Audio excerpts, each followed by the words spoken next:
अस्सलाम वालेकुम। So guys, यकीनन आज के दौर में जो भी इंसान सेविंग अकाउंट खुलवाना चाहता है और अपनी इन्वेस्टमेंट को इन्वेस्ट करना चाहता है बैंक के अंदर, तो उसकी जो सबसे बड़ी मेन प्रायोरिटी या ज़रूरी चीज़ वो यही होती है कि वो ये जानना चाहता है कि वो किस बैंक में इन्वेस्ट करे या किस बैंक के किस अकाउंट में इन्वेस्टमेंट करे जहाँ पे उसको सबसे ज़्यादा मुनाफा दिया जाए। तो आज की वीडियो इस बारे ही है।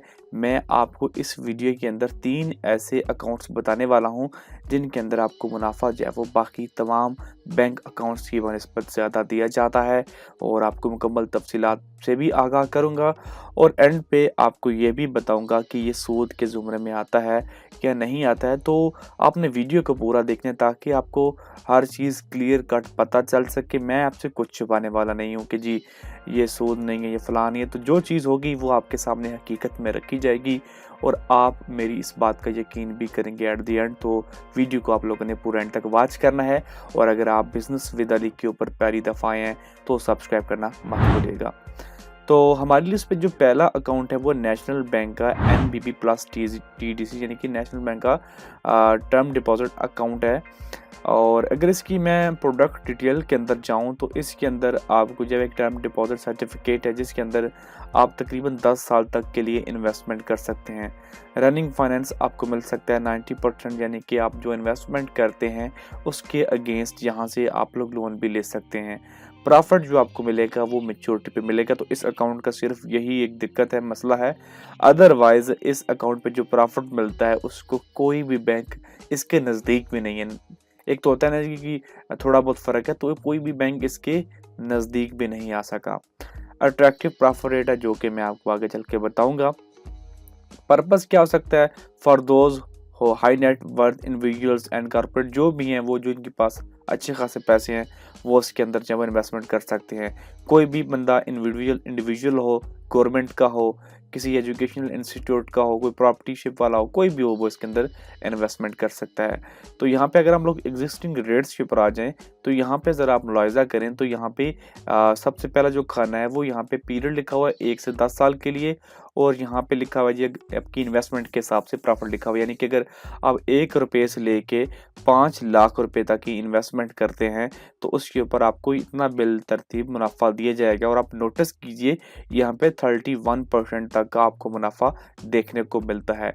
यानी कि अगर आप 10 साल के लिए इसके अंदर इस अकाउंट के अंदर इन्वेस्टमेंट करते हैं तो पहले साल आपको 13% मिलेगा, दूसरे साल भी 13%, इसके बाद तीसरे साल 16%, चौथे साल 16%, पाँचवें साल 17%, छठे साल 20%, और उसके बाद 7वें साल 22%, 8वें साल 25%, और 9वें साल 28%, और 10वें साल आपको 31.80%, यानी कि 1 लाख पर आपको 10वें साल जो है वो 31,800 रुपये मुनाफा होगा। ये आपका मुनाफा बढ़ भी सकता है, लेकिन वो अमाउंट बनती है 1000 मिलियन, यानी उस पे जाके आपको 32% मिलता है।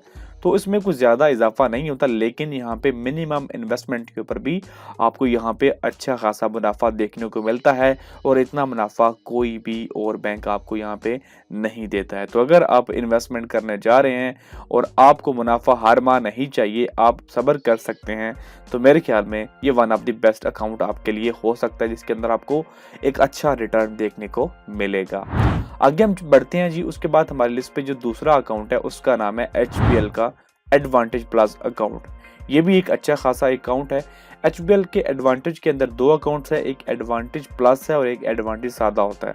तो दोनों में सिर्फ फ़र्क इतना ही है कि एक के अंदर आपको मेच्योरिटी में प्रॉफिट दिया जाता है और दूसरे के अंदर आप मंथली प्रॉफिट विड्रा कर सकते हैं। जिनको नहीं पता कि मेच्योरिटी क्या होता है, मेच्योरिटी में मीन ये होता है कि 5 साल के लिए आपने इन्वेस्टमेंट किया है तो आपको जो प्रॉफिट मिलेगा वो 5 साल बाद ही मिलेगा।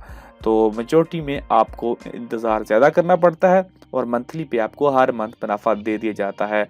और जो मेन चीज़ होती है वो होता है कि प्रॉफिट आपको मेच्योरिटी पे ज़्यादा मिलता है और मंथली पे कम मिलता है। इसकी अगर फीचर्स की बात करें HBL के एडवांटेज की, तो यहाँ पे आप लोग जब एक टर्म डिपॉजिट अकाउंट है, आप लोग जब वो करंट और सेविंग दोनों अकाउंट होल्डर्स वाले इसको ओपन करवा सकते हैं। प्रॉफिट आपको मंथली मिलेगा इसके अंदर। इसमें मेच्योरिटी वाला है, लेकिन मैं मेच्योरिटी वाले की बात कर रहा हूँ। दोनों के फीचर सेम ही है। आप लोग 1 साल से लेके 10 साल के लिए इसके अंदर इन्वेस्टमेंट कर सकते हैं। 25,000 रुपये की इन्वेस्टमेंट से आप इस अकाउंट को ओपन करवा सकते हैं। तो अगर आप लोगों ने अप्लाई करना है तो इसके लिए आपके पास जो मिनिमम 25,000 रुपये होने चाहिए। आपके पास एचबीएल का अकाउंट होना चाहिए, ज़ाहिर बात है। और न्यू बैंक कस्टमर के लिए आपको एक अकाउंट ओपन करवाना होगा, तभी आप लोग इसके अंदर जो है वो एनरोलमेंट कर सकते हैं। अब हम इसके प्रॉफिट रेट की बात करते हैं। तो अगर प्रॉफिट रेट की बात की जाए तो एचबीएल का जो एडवांटेज अकाउंट है, इसके अंदर आपको मैक्सिमम 10 साल के ऊपर जो मेच्योरिटी के ऊपर प्रॉफिट मिल रहा है वो 18% के हिसाब से मिल रहा है। यानी कि 1 लाख के ऊपर आपको जो 10वें साल प्रॉफिट मिलेगा वो 18,000 रुपये होगा। तो आप लोग यहाँ पे अंदाज़ा लगा सकते हैं, अगर आप लोग 1 मंथ के लिए इन्वेस्ट करते हैं तो आपको 13.60% मिलेगा, 3 मंथ के लिए आपको 14.22% और 6 मंथ के ऊपर आपको 14.5%। इसी तरह 1 साल के ऊपर मंथली इतना है और 6 मंथ के बाद इतना है और मैच्योरिटी पे इतना प्रॉफिट मिलेगा। तो ये दूसरा इसका एचबीएल एडवांटेज प्लस अकाउंट भी है, जो कि मंथली आपको मुनाफा देता है और इनका मैक्सिमम प्रॉफिट जो है वो 14.50% है। लेकिन यहाँ पे जो एचबीएल का सिंपल एडवांटेज अकाउंट है, आपको मैक्सिमम जो मैच्योरिटी है वो 18% आपको प्रॉफिट मिलता है। लेकिन बात वही है कि अगर आप सब्र कर सकते हैं तो ही आपको अच्छा प्रॉफिट मिल सकता है। अदरवाइज जो मंथली अकाउंट्स हैं उनके ऊपर कोई खास मुनाफा नहीं देखने को मिलता है। मैक्सिमम 14% तक जाता है, जो कि एचबीएल का है। तो अगर आप लोग मंथली को देख रहे हैं तो एचबीएल का एडवांटेज प्लस भी एक बेहतरीन अकाउंट हो सकता है। तीसरे नंबर पे हम बात करेंगे बैंक अल-फलाह के टर्म डिपॉजिट अकाउंट के बारे में। अगर इसके की फीचर्स की मैं बात करूं तो ये एक फिक्स टर्म डिपॉजिट अकाउंट है, जो कि पाकिस्तानी करेंसी में आप लोग ओपन कर सकते हैं। इसके अंदर आपको कोई मिनिमम अमाउंट की परेशानी नहीं होगी कि इतने अमाउंट से ही आप स्टार्ट कर सकते हैं। आप 5,000 रुपये से ही इस अकाउंट को भी स्टार्ट कर सकते हैं। इसके अंदर पीरियड की बात करें तो 1 महीने से लेके 5 साल के लिए आपके पास इन्वेस्टमेंट के मौके मौजूद होते हैं। और इसके अंदर ऑप्शन भी अवेलेबल है, profit payment at maturity, monthly and annually. तो तीनों आपके पास ऑप्शंस अवेलेबल होते हैं। अगर हम इनके प्रॉफिट रेट की बात करें तो यहाँ में हम इनका प्रॉफिट रेट भी ओपन करके देख लेते हैं कि यहाँ पे आपको कितना प्रॉफिट रेट देखने को मिलता है। तो मैंने यहाँ पे प्रॉफिट रेट्स को ओपन कर लिया है और हम नीचे से स्क्रॉल डाउन करते हैं तो यहाँ पे टर्म डिपॉजिट अकाउंट हमारे पास आ चुका है। तो आप लोग देख सकते हैं, अगर आप मंथली प्रॉफिट लेते हैं इसके अंदर तो आपको मैक्सिमम 13.55% तक का प्रॉफिट ही देखने को मिलता है। और अगर आपकी अमाउंट 1 मिलियन से ऊपर चली जाती है, जो कि कोई बड़ी बात नहीं है, क्योंकि अगर आप इन्वेस्टमेंट करने जा रहे हैं तो 1-2 लाख पे तो आपको कुछ नहीं मिलेगा। और आपको पता है कि आज जाते वक्त के अंदर 1-2 लाख रुपया कोई बड़ी अमाउंट नहीं समझी जाती है। एक अगर आपकी जेब में 5,000 है तो वो कुछ भी नहीं है आज के दौर में। तो मेरे ख्याल में 1 मिलियन एक अच्छी इन्वेस्टमेंट होती है। अगर बैंक के अंदर आप इन्वेस्टमेंट करने जा रहे हैं तो कम से कम तो इतनी तो बनती है। तो 1 मिलियन के ऊपर इस अकाउंट के ऊपर मैच्योरिटी के ऊपर आपको 14-15% तक का मुनाफा जो है वो देखने को मिलता है। यहाँ पे सारी तफसीलात मौजूद हैं। मेरी नज़र में जो मेरी लिस्ट के अंदर तीसरा ये नंबर है, इसी की आता है। इसके अलावा बैंक अल हबीब का भी एक अकाउंट है, उसकी वीडियो का लिंक मैं डिस्क्रिप्शन में डाल दूंगा। तो ये मेरे 1 ऑफ द 3 बेस्ट अकाउंट्स हैं। अगर आप इन्वेस्टमेंट करने जा रहे हैं तो इनमें आप इन्वेस्टमेंट करके अच्छा मुनाफा जो है वो हासिल कर सकते हैं।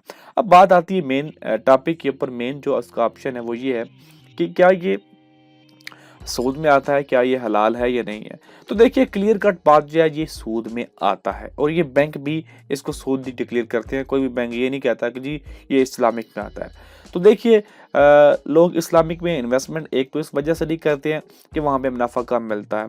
देखिए, अब इस हवाले से बात करते जाएंगे तो बात बढ़ती जाएगी। तो मैं इस बहस को ओपन नहीं करूँगा कि जो इस्लामिक बैंक्स हैं वो कैसे इस्लामिक हैं, तो ये कैसे सूद में हो गया तो वो कैसे हलाल होगा। तो ये एक अलग टॉपिक है। लेकिन क्लियर कट बात यही है कि ये सूद में आता है और बैंक भी इसको सूद ही कहता है, कोई बैंक इसको इस्लामिक नहीं कहता है। लेकिन गुड न्यूज़ ये है कि जो कानून पास हुआ है रिसेंटली, जिसमें कहा गया है कि जो इस्लामिक जो बैंकिंग है उसका निज़ाम पाकिस्तान में लाया जाएगा। जो ये सूदी निज़ाम है इसको मुकम्मल तौर पे बैंकिंग में भी और हर जगह से भी इसको ख़त्म किया जाएगा। तो उम्मीद करते हैं कि ये सिस्टम बहुत जल्द पाकिस्तान में आ जाएगा, तो हमें जो सूद वाली जो इंतहाई घटिया चीज़ है इससे हमें छुटकारा मिल जाएगा। अगर आपकी वीडियो अच्छी लगी है तो लाइक कर दीजिएगा, चैनल पे नहीं तो सब्सक्राइब करना मत भूलिएगा। बहुत शुक्रिया।